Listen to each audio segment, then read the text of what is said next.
Sri Lanka, the island of much conflict and the reason we are all seated here today.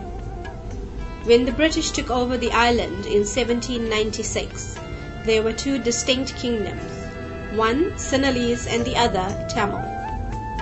In 1948, the British granted independence to the island, handing power to the Sinhalese majority. Within 9 months of this, the Sinhalese Prime Minister passed the Ceylon Citizenship Act, franchising Indian Tamils who had been brought in as labourers during the British rule. The Sinhala Only Act of 1956 gave primacy to the Sinhalese language to the exclusion of Tamil and English.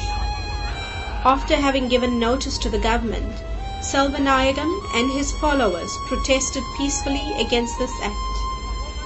The police stood by and watched the protesters being attacked with bamboo sticks by Sinhalese hoodlums. From 1956, indifference to mob violence against the Tamil people became a hallmark of the Sri Lankan police. In addition to this, race riots rocked the island at periodic intervals. Tamils frequently lost lives and property.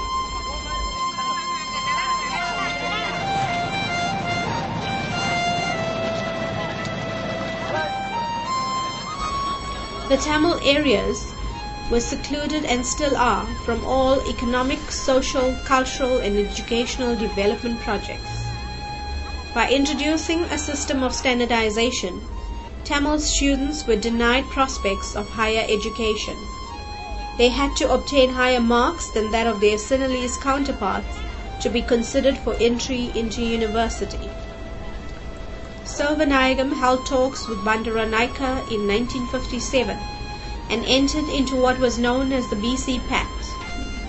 The extremist Buddhist priests demanded that the pact be rejected and Bandaranaike obliged by tearing it up. The anti-Tamil pogrom of 1983 resulted in thousands of Tamils being massacred by armed mobs, backed by the army and police, who carried voters' lists to identify Tamils, their homes and businesses. Tamil political prisoners murdered by Sinhalese prison guards and prisoners in July 1983 was labelled as an episode of prison riots. Thereafter, the Tamils realized that passive resistance and Gandhian methods of satyagraha were ineffective.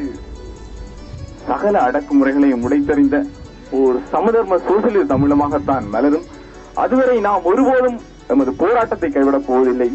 ஒன்றை மிக தெளிவாகவும் அறுதியாகவும் கூறுகின்றோம். நாம் மீண்டும் ஆயுதம் ஏந்துவோம். நமது மக்கள் அழிக்கப்படும் நிலை தோன்றுமானால் நாம் மீண்டும் ஆயுதம் ஏந்தி கூட போராடுவோம். As a result, the Tamil youth took up arms and the armed struggle continued until 2002. The Tamil struggle for self-determination is led by the Liberation Tigers of Tamil Eelam. The movement started in 1972, led by Velupillai Prabhakaran. The LTTE is a frontline national resistance movement living in the northeast of the island and committed to the goal of national liberation.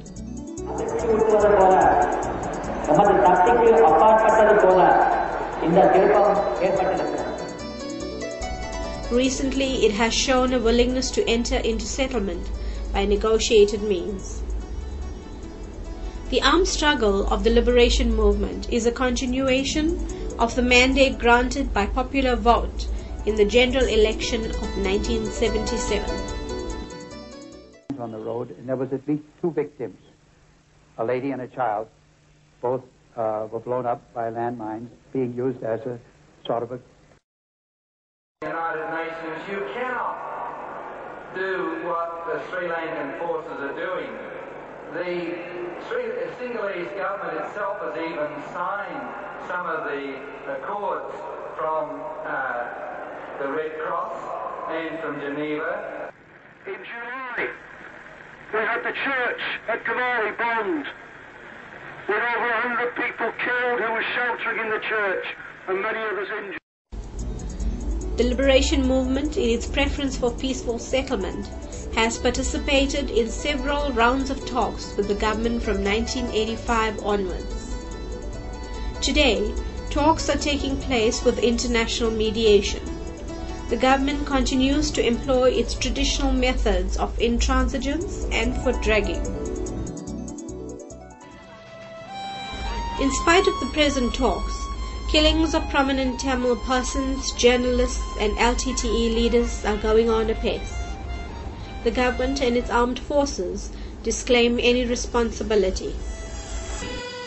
Major Navanithan அல்லது சிந்து, Captain Thuyavan, Captain Amudan. As a result of the armed conflict, thousands of heroes were born. Commemoration of Heroes Day first started in 1989 when it was held on a single day, November 27.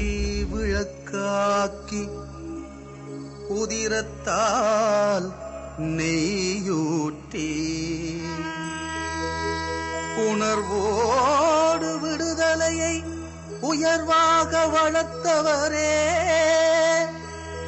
உம்மை நினைந்துருகி உள்ளமதால் மலர் தூவி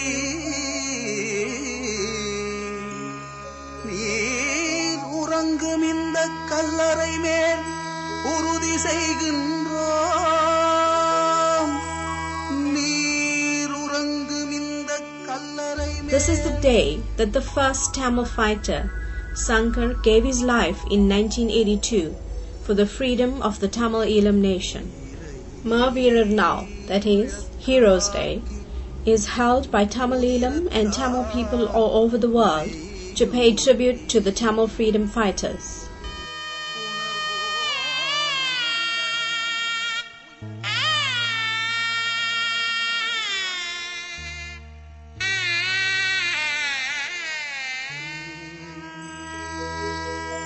உணர்வோடு விடுதலையை உயர்வாக வளர்த்தவரே, உம்மை நினைந்துருகி உள்ளமதால் மலர் தூவி நீர் உறங்கும் இந்த கல்லறை மேல் உறுதி செய்கின்ற